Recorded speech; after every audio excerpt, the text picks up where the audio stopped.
Welcome everyone, we're back for another edition of Trev Talks, and I'm here with my good friend Dominic Harris of CarbonQuota. How are you, Dom? I am excellent, mate. And last time we saw each other was in New Orleans. It's lovely to see you again since then, so good to see you. What goes on tour stays on tour, Dom. That's the rule, right? So, but it is brilliant to see you, friend of the pod, and, well, we should say right away, partners of Aura on what? Carbon, right? Carbon, yeah. Everyone's talking about carbon. So we're here today to learn more about you as a person, but of course talk about what you guys are trying to do at CarbonQuota, because I'll be honest, from my perspective, everyone talks about carbon. It's the buzzword in the industry, but I think you probably find 8 or 9 out of 10 people would probably struggle to tell you what it really means. So completely. The floor's yours. Tell us all about CarbonQuota. Yeah, so look, great. Yeah, great to be here, Trev.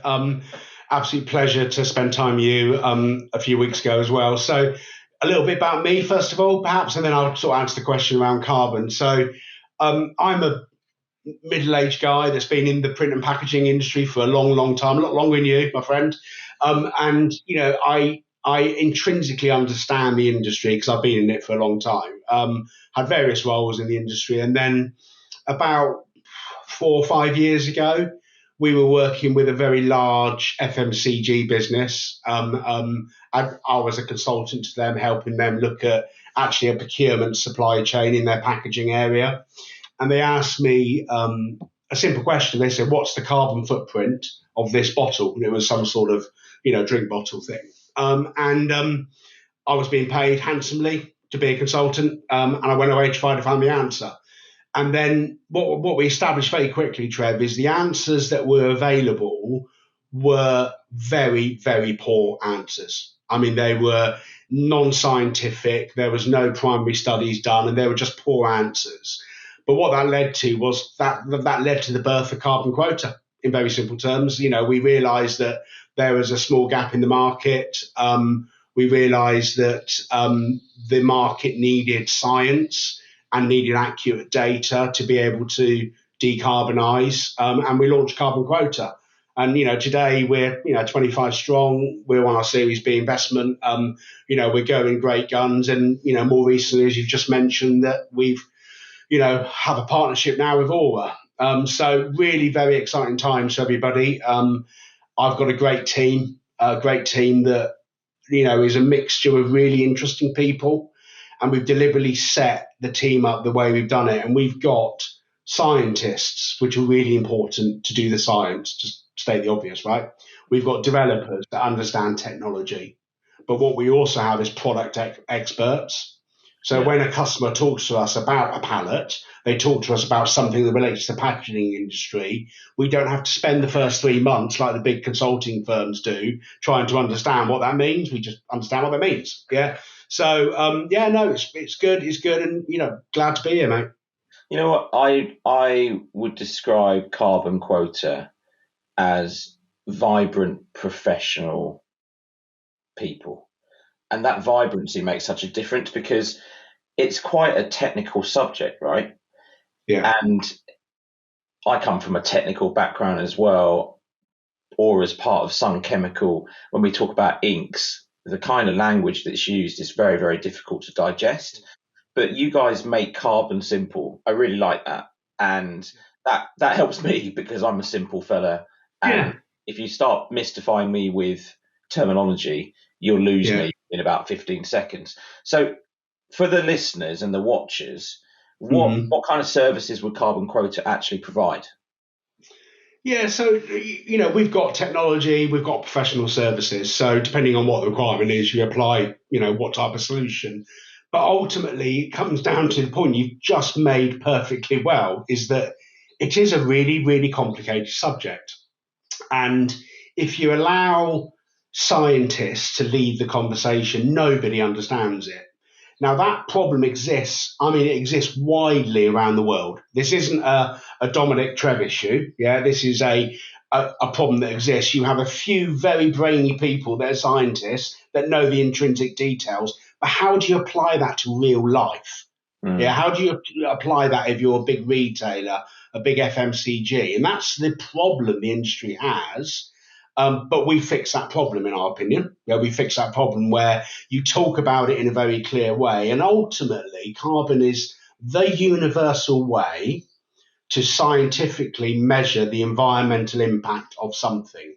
So, and again, I'm not talking about CO2e or greenhouse gases. I'm not going to go down that line of, really complex words. But ultimately, when you see a carbon footprint, a number, it is a number, CO2e. If it says 968, what that means is that's a environmental study of upstream transport, raw materials, production, downstream transport, very important, and end of life. So each of those things in the carbon life cycle follow any other environmental life cycle, and you apply a scientific measure to each stage, and what comes up is a number. Okay, and then you go, so what? So what if that bottle is 764? So what? Now the so what is the important question, because it then comes to how do you reduce that number? So if you know it is a number here and you're on a decarbonisation plan, because we're in a climate crisis and every company's trying to reduce their carbon footprint, if it was 700 last year, next year make it 600. And fundamentally, without being a salesman, without flaring up, that is what carbon measurement's about. Yeah. You know what? That resonates with me, because you've just explained something that you could spend days discussing, but you described it in 1.5 minutes. And actually, CarbonQuota and Aura, we recently did a project together on, it's called a life cycle assessment for those that, an LCA, right? LCA, yeah. And the industry will know what that means, but for the casual environmentalists, a life cycle assessment is taking all of that measurement and properly defining the number. And I won't mention the client, but they're a grocer, and we compared tray packaging around beef and steak mince and vacuum pack. And what was fantastic about the information provided by CarbonQuota was just how simple it was to digest. Here's your original number for your existing packaging, and here's your new number. Which one do you prefer? And it was almost like just buying something simple off the shelf. That's the price of that one. That's the price of that one. Would you rather spend less?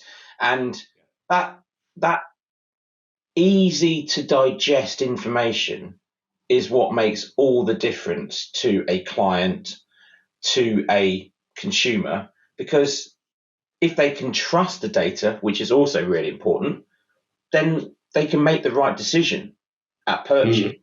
So yeah, that was a great exercise, and the data came out of eHalo, which is Aura's system. We'd already captured loads of packaging data. We just needed to end it with a couple of details, and that we've got a life cycle assessment that the customer can use internally. I completely agree. But that leads me on to the next point. Okay, so a really interesting point is that was an amazing project that both our teams worked on. You had incredible data that is very important for us to be able to articulate an accurate number. Yeah, and that was fantastic.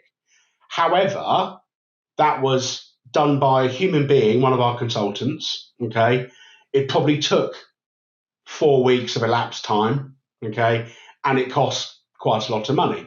Okay, now that's fine, but that was only one product for that grocery business you mentioned. We won't mention the name. That was only one tray in an enormous range.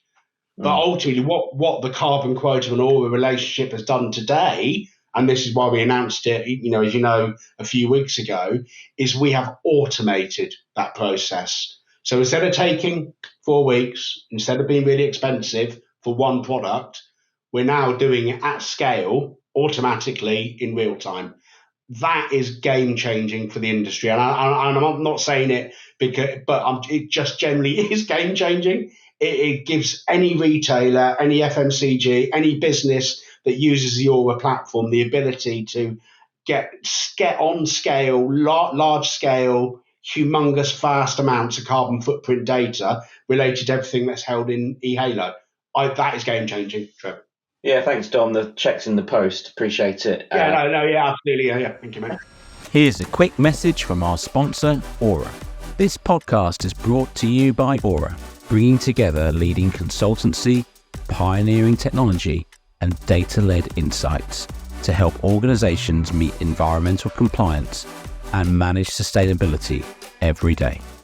Let's move on to the key aspect of the podcast, which is Recycling Room 101. For those that are joining the pod for the first time, maybe because you follow CarbonQuota and you want to hear what Dom's talking about, Recycling Room 101 is all about our guest picking 3 topics that really grind their gears about sustainability or the industry and trying to convince me that they should be consigned to the recycling bin.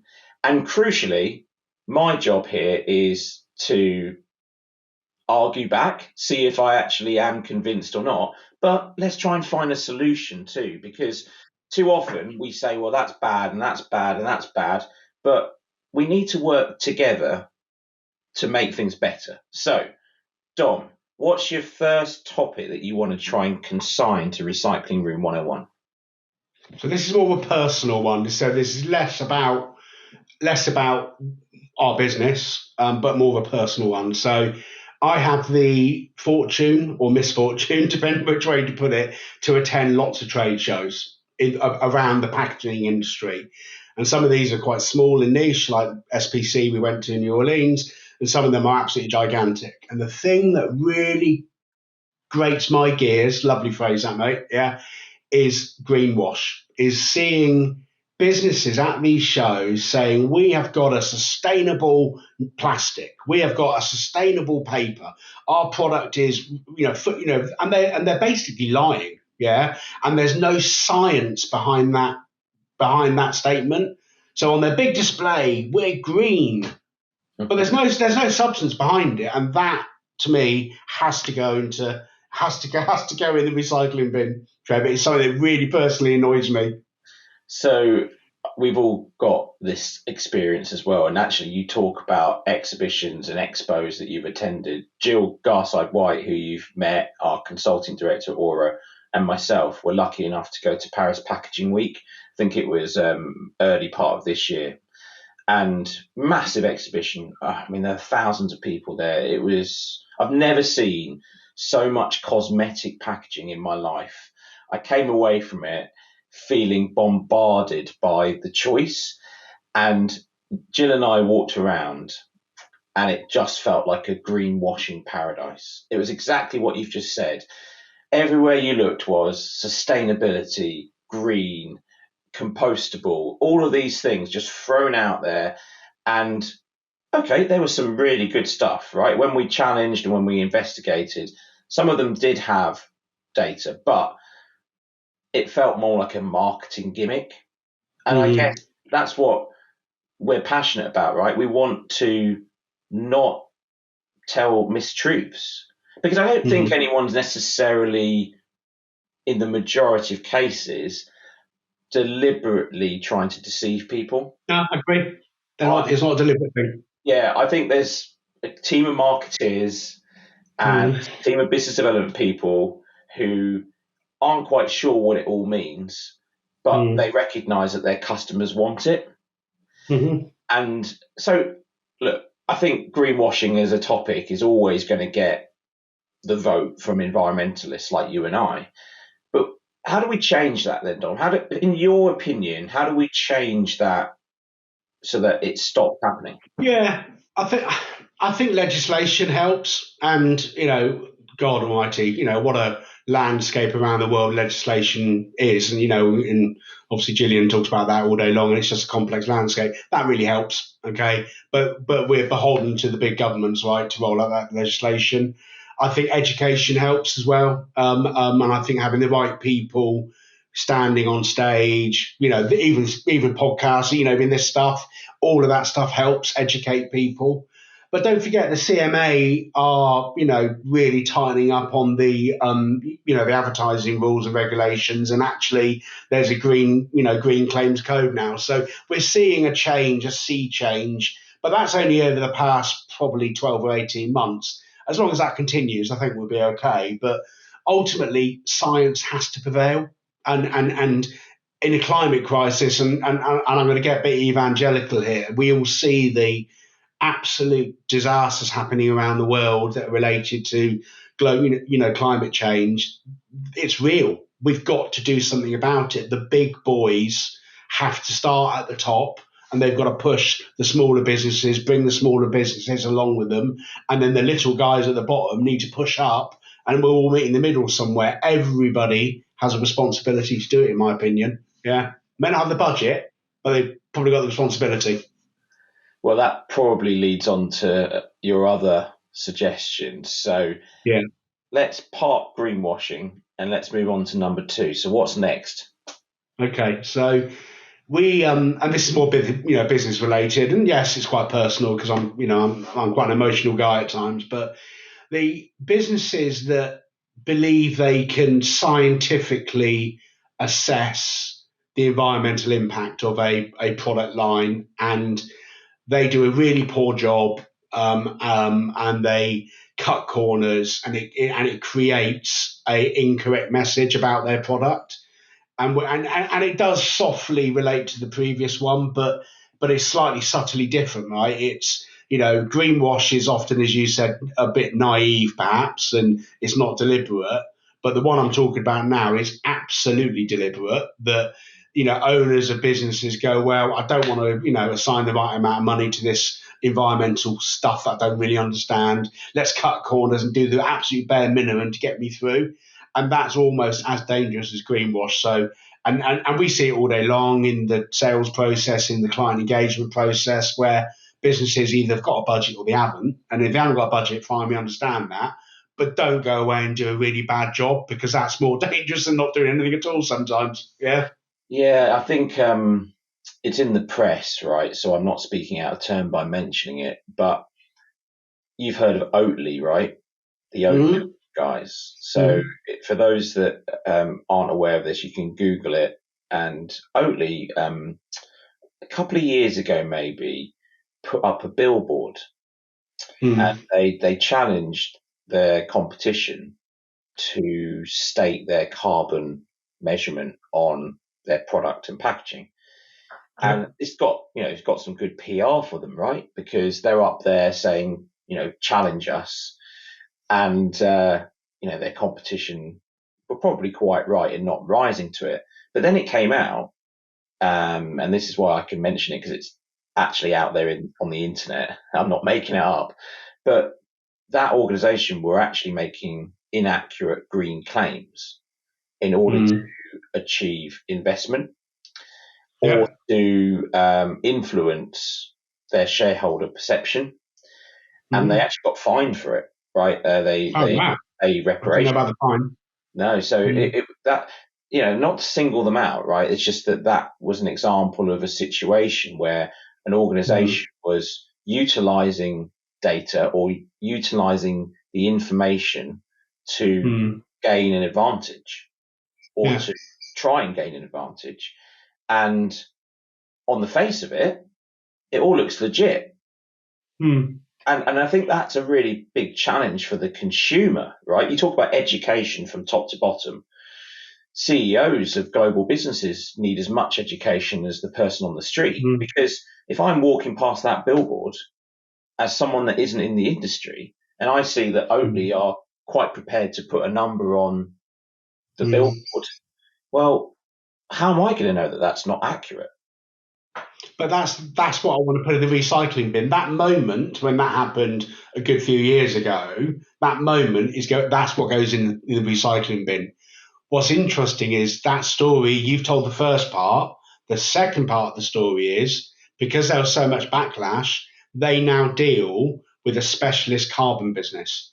And they launched a story of no science, got some backlash, and they went, oh my God. And they now deal with a very credible, beautiful, one of people in our, in our marketplace, not us, and they've now got credible data. So actually, the first part of the story, stick it in the recycling bin. But actually, they've realised that now they need to do it properly, which is fantastic news. Well, it was better to do it properly in the first place. That's the point I'm making. Yeah. Well, Yeah. what I'd also like to build upon there is I have a lot of conversations with a variety of CPGs or consumer packaged goods companies, retailers, grocers. They're all trying their best, right? Mm. But organizationally, there is an inherent struggle. Budget, support, resources, knowledge, and trust. Trust is the big one, right?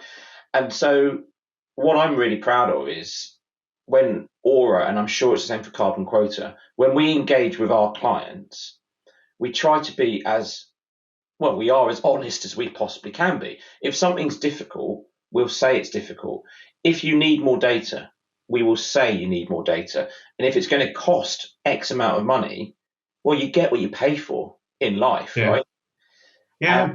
And that's why I referenced the grocer earlier with the comparison in carbon between the tray and the vacuum pack, because they did it right. They said, we don't know the answer. We want the empirical data to prove one or the other. They didn't actually know the answer, and they didn't go into it with an intentional outcome. They just wanted the facts. So I'm very much on board with your suggestion there that organizations, they need to have a strong, auditable methodology and use facts, not feelings, right? Not feelings. Yeah, exactly. Okay. And don't cut corners. Don't cut corners. No, if we take one thing away, don't cut corners, businesses. Yeah. So that's number 2. What are we doing for the last topic? So the last one, and again, look, these have all got the same similar flavour, but given I'm one of the founders of CarbonQuota, you can understand why I'm going to say this. It's the and we won't call names out. Maybe we might, but no. Let's see how we get on with this. So when you look on a big mega brand, one of the big organisations in the world, when you look on their website and you go to their ESG tab, okay, and you see this incredible polished ESG net zero plan, you look at it and you go, wow, that is very, very impressive. Okay. What's not impressive is when you start digging below it. Okay. So where you've got a big glossy brochure, a big glossy website saying this is our ESG plan, and there's very little substance behind it, that is absolutely needs to go in that bin. Trev, absolutely needs to go in that bin, because that is another example, and it happens. And everybody can Google different names, different companies, and you'll see these amazing stories. But ultimately, our experience is when we start digging, not all of them, some of them, you start digging below the surface, it's utter nonsense, no science, no plan, no budget, no nothing assigned to deliver that plan. And especially when it's on a net zero plan. And a net zero plan is we've got to do certain things by 2030, and we've got to reach certain targets by 2040 and 2050. That's legislative. It's something that has to happen. And some of the businesses we talk to have no idea how they're going to do it, and zero budget assigned to do it, or minimal budget assigned to do it, which to me, climate crisis, I'm getting on my soapbox again. Come on, guys, get with it. Yeah. Yeah. I look, I think you and we're neither of us are the tallest either, so we both need to be on a very big soapbox. I am, I think, 9 millimeters taller than you. We worked out. Just 9 millimeters. That's if you take my hair off, I think. Yeah. But I could not agree more, because we've seen some press reports in the past week, and I know you were being very polite and not mentioning companies, but the press reports I read were all about Unilever, right? Unilever all over the week. Why? Because they weren't on track to achieve their plastic reduction targets. Now, I'm going to give them the benefit of the doubt, because I know a lot of people in this marketplace who are trying their absolute utmost. But despite that, individuals cannot make this happen on their own. Mm-hmm. They need the support from top to bottom of their own organization and their supply chain to deliver it, right? but they also need industry and the waste management industry and everyone involved in that to support it as well. Because speaking pragmatically, you can't go out there and just buy 1,000,000 tons of post-consumer recycled plastics, can you? You can't just go out there and say, I'd quite like 1,000,000 tons worth of virgin plastic to be eliminated, and I'm going to use PCR. It doesn't work that way, right? So unless we collect material and make that material into recycled material, how can you buy it, right? So I'm not sticking the knife in here, but what I would say is, if you're going to make a pledge and you're going to put it in your shareholder report and you're going to put it on your website and you're going to put it on your packaging and you're going to tell your consumers that you're going to do something, you better have a darn good plan. Yeah. And where does that come from, that plan? It comes from data, right? You can't sit there and say, oh no, shucks, we didn't actually hit our PCR content target last year because, we didn't have the data to measure it properly. So finger in the air job time. I'm starting to get to that point of not acceptable, guys, because these businesses have more resources than anyone else. They make more money than anybody else. They make more profit than anyone else, right? And what they then do, like you said on the previous point, is they cut corners. They expect a poor individual or a small team of sustainability experts to work with poor materials. You know, right? It's like saying we're going to produce 1 billion bottles this year, but we're going to use a dust cart, right? You wouldn't do it. You invest in your objective, and if your objective is actually to hit a sustainability goal, well, invest appropriately. Give your teams the data and the systems and the resources to make it happen. Otherwise, don't say it. And as I say, I've called a couple of companies out today, but it isn't just those two companies. Yeah, it's much more widespread. Yeah, anyone out there that's got a 2025 target, I guarantee you, 9 out of 10 of those companies are sat there going, "We probably need to change this target. We need to slightly adapt it because we haven't achieved it." Why? I think because they haven't been serious enough about the challenge. I think your point on Unilever's right in the public domain, but there is a glimmer of positivity out of that, is that they were brave enough to come out with it. They're brave enough to talk about it. But I think they're the first of many. Back to your point, Trevor, I think they have said, right, okay, we're not going to meet these targets. We've got all these problems. Let's just be transparent about these problems. There's a queue of businesses behind them coming through that are holding back right now. So I think we're going to see that over the coming years. And ultimately, what can we do to help it? I mean, it just goes back to, we just got to keep engaging with these businesses. And I know you are the most incredible individual when it comes to running around trade shows and trying to talk to these companies, we all do it. You've just got to help educate them, right? Help educate them, get the data. Right. Dom was talking earlier about where we were a few weeks ago in New Orleans. We were there for SPC Impact 2024, right, which is organised by Green Blue. For those that have been watching the pod since the start, Paul Novak was my first guest. He's the main director at Green Blue. And I'll tell you now, guys, I was walking around, introducing myself to people, and a major global FMCG brand said to me, "We know how important this is. That's why we're at this event, sustainability event, but we're not really getting the support of our business. We almost need to fail, visibly fail, so that people take it seriously." And these are industry leaders. They are household names.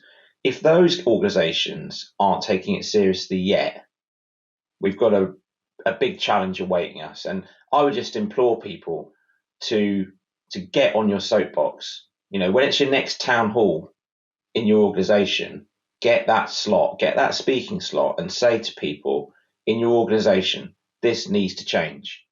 That's me. I should maybe be my own guest or just do my own soliloquy. Right, so let's talk those three items, those three topics. What are you going to put in the bin? I'm going to be a bit harsh, right? Everyone says to me, greenwashing. So sorry, Dom, that's not going in. We've already got about 5 people saying the same thing. Okay. I'm going to say that, I mean, you've heard my passion for the topic. Those organisations forcing their glossy ESG strategies and making a big song and dance on it with no actual plan for how they're going to achieve it, that has to stop, right? And I'm really hopeful, like you are, that businesses take Unilever's lead and come forward and are honest about the challenge. Because the more we do of that, a bit like counselling, right? If we all start to talk and we all start to be honest with one another, we'll actually make progress. So, Dom, I'm gonna put, ESG targets and the misplaced belief that we can just achieve them into recycling. Thank you, mate. One. Thank you, Dom. Yeah. Fantastic. Right. Pleasure. That was a really good debate, really good discussion. I love that segment of the pod. Now, here's your opportunity to teach me something. And I know you're going to joke and say, Trev, I could pick a million things and you wouldn't know them. But no, it's the Teach Trev fact part of the pod. So this is where I want to know one thing that you believe would be so educational that I need to remember it. Yeah, okay. So what is if you look at the life cycle of a bottle of shower gel, so obviously this is going to be relevant to packaging, right? So if you look at the environmental life cycle of a bottle of shower gel, what do you think the biggest environmental element of that bottle, where do you think the biggest issue is in the life cycle of a bottle of shampoo? Right, are we talking product or just you could do both, but okay. Because let's do both. Yeah, and don't worry about the actual. Yeah. Okay, for product, I'm going to say water, and for packaging, I'm going to say energy to produce. I'm produce the packaging energy. Now. Yeah. Okay.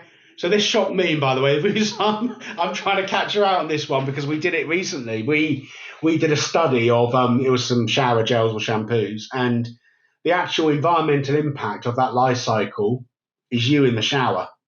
That's the majority of the yeah. It's the energy, the water, you said water, so you were half right. That's not bad, yeah. But yeah, it's the energy used for you to stand in the shower, cleaning your amazing toned body. Yeah, that's the main bit. No way. Now, I mean, you're right about the toned body, but I'm actually of course.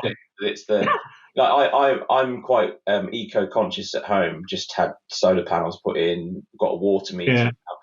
I'm probably in and out of the shower in about 1.5 minutes. I know it doesn't make sense because it must take ages to wash this hair, but you don't have that challenge, right? But you are quite small as well, Trev, so it's quite quick to clean yourself. I am quite miniature, yeah. So actually, it's not a shower. I actually wash myself in the sink. But I'm astonished by that. So when you did your LCA and you went down to that granular detail, it wasn't even the product. It wasn't production. No, it wasn't raw material. No, of course there's environmental impact, but when you look at what the material, and it's called materiality, what's the biggest area? It's the length of time you spend in the shower. So that's why things like washing powder, they're saying drop the temperature to 30. It's the same argument, right? Yeah. With washing powder, it's the washing machine and the energy used in the washing machine and the water. But if you reduce the energy, it reduces the carbon. The carbon impact. So exactly the same story. But what's really interesting is that we have to wash our clothes. Okay, right? We have to have showers. And yes, a shorter shower is better. But that doesn't detract away from the fact that if the product isn't produced in a sustainable way, if the packaging and the distribution, that still needs to be looked at because you can influence that. Yeah, you can influence it all, but it's all about the whole life cycle of a product and how do you influence little bits here, there, and everywhere. So, and the packaging bit, given plastic tax and EPR and all those wonderful things that we talk about, that is absolutely critical because there's very little you can do. Ultimately, even you couldn't have a shower in 3 seconds, but And, it takes me a lot longer to have a shower because I'm a bit chunkier, right? But did you see? So you can't really change it. So yeah, there we are. Interesting, well, the only thing I'll disagree with you on there is if you ask my teenagers, they'll tell you they're already eco-friendly because they don't go near a shower, right? There we are. So soap dodgers of the world unite. You're actually doing us all a favour, right?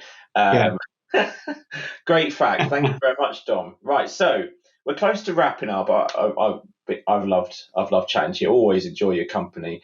So let's just wrap up. Right, here's your last chance to get on the Trev Talks soapbox. So what are the things that you would change today if you had a magic wand, and what do people need to do in the future to make us to actually change the direction of this planet? What are we going to do? I think it's simple things. It is, we're in a climate crisis. I've said that a number of times. We are in a climate crisis. If you're the CEO of those big brands, put your hand in your pocket, get a budget released, and get automating with big data. That is very simply the thing that I would want everybody to do. And of course, that helps because you and I are in a sales role and you and I can do more business. I get that. But ultimately, put your hand in your bloody pocket, Mr. CEO, and get automating the data, because that proves and that helps helps you meet your net zero target. It's quite simple to me. Yeah. Thank you, Dom. Thank you, CarbonQuota. Can't wait to work together in the future and do some really exciting things. We'll see you next time. This is Trevor Talks. Thanks a lot, Dom. Take care. Thank you, mate. Good to see you. Thanks for listening to Trev Talks. If you'd like to be featured, or you've got a question you'd like us to discuss in the next Trev Talks episode, simply drop me an email using the email address in our show notes. Trev Talks is brought to you by Aura. Aura brings together sustainable packaging consultancy, pioneering technology, and expert-led insights to positively impact your business and our planet.